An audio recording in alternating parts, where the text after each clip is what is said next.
wabarakatuh. Perkenalkan, saya Rada Indriasari dari kelas 2B. Di sini saya akan melakukan praktikum pemeriksaan fisik pada ibu hamil. Selamat pagi Ibu, perkenalkan saya perawat Rada. Kebetulan pada pagi hari ini saya akan melakukan pemeriksaan fisik kepada Ibu untuk mengetahui apakah ada kelainan yang terjadi pada Ibu. Sebelumnya kalau boleh saya tahu nama Ibu siapa ya? Oh, Ibu Ani. Baik Ibu, kalau boleh tahu juga usia kandungan Ibu berapa bulan? 5 bulan. Ya baik Ibu. Kalau begitu, sebelum saya melakukan tindakan, kita nyalakan lampu terlebih dahulu, kemudian kita menjaga privasi pasien dengan menutup sketsel. Baik Ibu, pemeriksaan pertama yang akan dilakukan di sini yaitu pemeriksaan berat badan dan tinggi badan.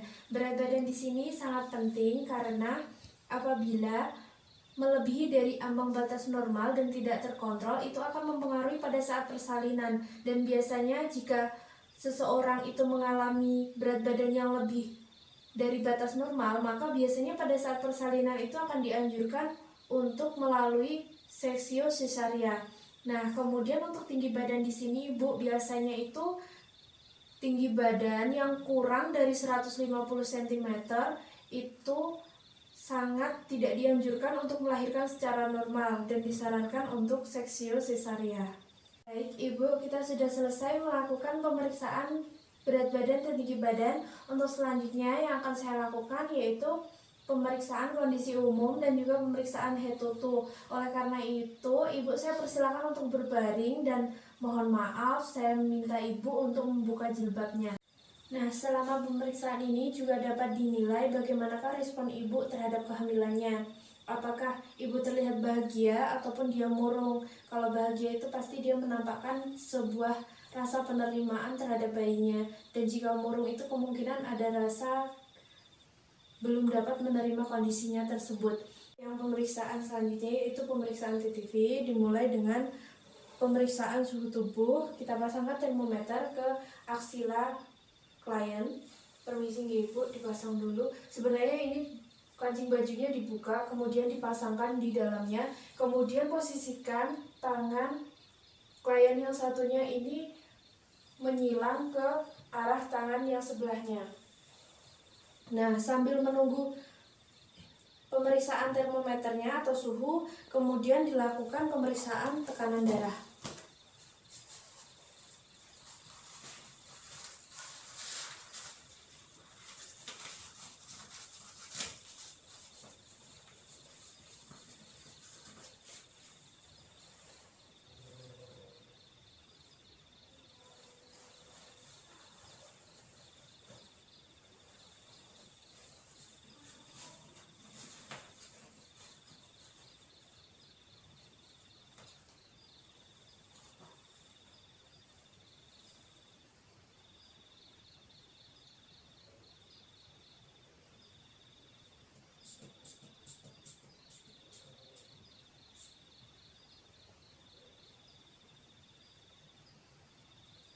Jika sudah, lepaskan sphygmomanometer dari pasien, dirapikan terlebih dahulu.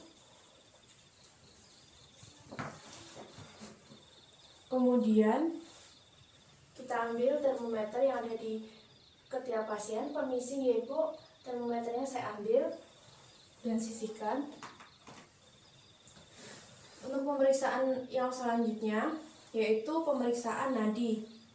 Dilakukan selama 1 menit menghitungnya. Sambil menghitung nadi di sini juga dapat dilakukan observasi terhadap respirasi. Jadi penghitungan nadi dan respirasi itu dilakukan secara bersamaan. Untuk respirasi itu dilakukan tanpa diketahui oleh pasien itu sendiri.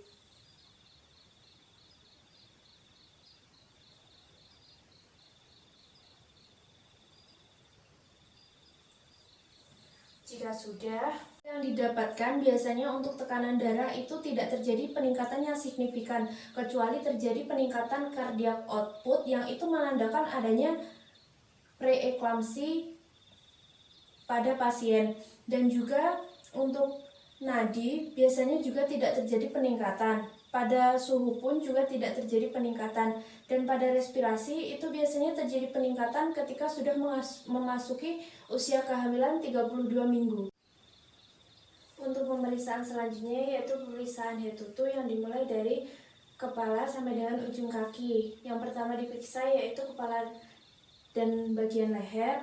Pada bagian kepala yang lebih dahulu yaitu kebersihan dari kepala pasien, kemudian warna rambut, apakah kehitaman atau kemerahan. Jika kemerahan itu menandakan adanya gangguan terhadap asupan gizi. Yang selanjutnya yaitu pada bagian muka. Pada bagian muka ini dilihat apakah terjadi kloasma gravidarum yang ditandai dengan flek-flek hitam pada bagian pipi pasien, dan ini harus diobservasi karena ini biasanya menimbulkan ketidakpercayadirian pada pasien dan juga menimbulkan body image yang menurun. Selanjutnya yaitu pada bagian mata, dilihat pada bagian konjungtiva apakah itu anemis atau tidak. Jika anemis itu menandakan adanya anemia. Kemudian pada bagian sklera dilihat apakah nampak ikterik atau tidak. Kemudian selanjutnya yaitu bagian hidung. Bagian hidung dilihat apakah ada masalah pada jalan nafas ini yang disebabkan bisa saja dari polip, sinus maupun yang lainnya. Untuk yang bagian pendengaran atau telinga dapat dilihat dari mana respon pasien terhadap perawat ketika diajak bercakap dan apakah itu responnya baik atau tidak. Jika baik itu menandakan tidak ada masalah pendengaran, namun jika responnya tidak baik berarti mungkin dapat disimpulkan terjadi masalah pada bagian pendengarannya. Selanjutnya itu pada bagian mulut, dilihat bagaimanakah kebersihan mulut dari ibu tersebut, kemudian dilihat apakah ada karies pada gigi atau tidak. Selanjutnya itu pada bagian leher. Pada bagian leher itu dilihat apakah ada pembesaran kelenjar tiroid atau tidak. Untuk pemeriksaan yang selanjutnya yaitu pada bagian dada atau paru-paru. Di sini diperiksa untuk mendapatkan apakah ada irama tambahan pada saat bernafas atau tidak. Misalnya saja irama tambahan itu seperti rolls, raunchy, wheezing maupun friction rap. Normalnya itu tidak ada suara tambahan. Untuk yang selanjutnya itu pada bagian jantung. Pada bagian jantung juga didengarkan apakah ada irama bunyi tambahan pada bagian jantung. Misalnya saja suara tambahannya itu adalah galop ataupun S3. Normalnya itu juga tidak ada. Selanjutnya pemeriksaan pada bagian payudara. Pada bagian payudara klien ini diperiksa bagaimanakah kebersihan dari payudara tersebut, kemudian bagaimanakah bentuk dari puting payudara, apakah itu menonjol atau datar ataupun invertil masuk ke dalam, karena ini perlu diobservasi karena ini sangat berpengaruh pada saat proses persiapan untuk laktasi setelah persalinan. Jika sudah, selanjutnya itu palpasi pada bagian payudara dilakukan untuk melihat apakah ada massa yang terdapat pada payudara, dan jika ada itu seumpama ditekan itu terasa nyeri atau tidak. Normalnya itu tidak ada massa dan jika ditekan tidak akan terasa nyeri. Selanjutnya juga itu diperiksa pada bagian payudara itu apakah ada kolostrum atau tidak. Normalnya itu kolostrum ada setelah 12 minggu selama kehamilan, namun tidak disertai dengan ASI. Pemeriksaan yang selanjutnya yaitu pada bagian abdomen. Pada bagian abdomen ini pertama kita inspeksi bagaimanakah bentuk perut dari pasien tersebut, kemudian dilihat terdapat striae gravidarum atau tidak. Striae gravidarum itu terjadi pada wanita hamil karena peregangan otot abdomen yang disebabkan oleh pembesaran pada bagian uterus. Dan juga apakah ada linea negra yang terdapat pada bagian fundus sampai dengan simfisis. Jika sudah, selanjutnya itu diperiksa bising usus pada pasien. Normalnya bising usus itu 15 sampai 35 kali per menit. Jika sudah, yang selanjutnya itu pemeriksaan Leopold. Pada pemeriksaan Leopold ini pasien diposisikan dengan terlentang, kemudian kakinya agak ditekuk, kemudian pada bagian perut itu dibuka sepenuhnya. Kalau bisa, pertama yaitu kosongkan pada bagian kandung kemih agar mempermudah untuk dilakukan pemeriksaan Leopold. Jika sudah, yang pertama dilakukan yaitu pemeriksaan Leopold 1. Hal ini dilakukan untuk mengetahui tinggi dari fundus uteri dan mengetahui tata letak dari janin tersebut.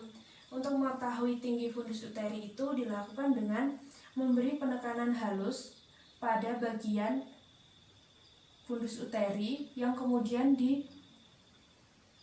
diarahkan kepada bagian tengah. Dari situ dilakukan penekanan secara perlahan.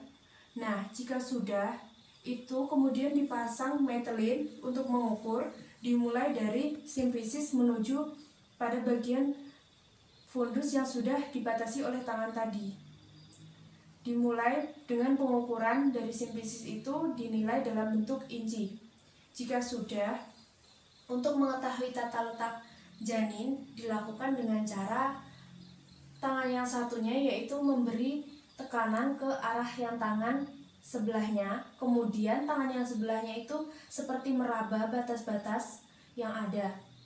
Nah, jika teraba bulat dan kemudian jelas dan keras, itu menandakan bahwa itu adalah kepala. Dan jika teraba tidak bulat dan itu mengarahnya lebih besar, itu menandakan bahwa itu adalah bokong. Yang selanjutnya yaitu Leopold 2. Leopold 2 ini dilakukan untuk mengetahui tata letak punggung dari janin. Hal ini dapat mempermudah untuk dilakukan pemeriksaan denyut jantung dari janin. Dilakukan dengan cara yang sama, yaitu diberikan penekanan ke arah tangan yang satunya, kemudian tangan yang satunya melakukan perabaan.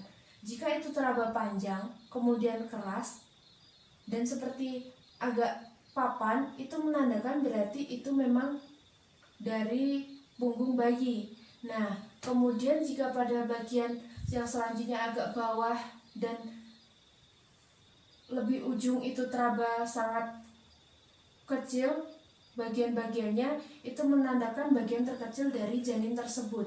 Leopold 3 dilakukan untuk mengetahui presentasi dari janin tersebut. Dilakukan dengan melakukan penekanan dengan kedua tangan, yaitu dilakukan seperti ini pada bagian simfisis. Hal ini dilakukan untuk mengetahui apakah kepala janin itu sudah masuk pintu atas panggul atau belum. Jika belum teraba, itu menandakan berarti kepala janin itu belum masuk pada PAP.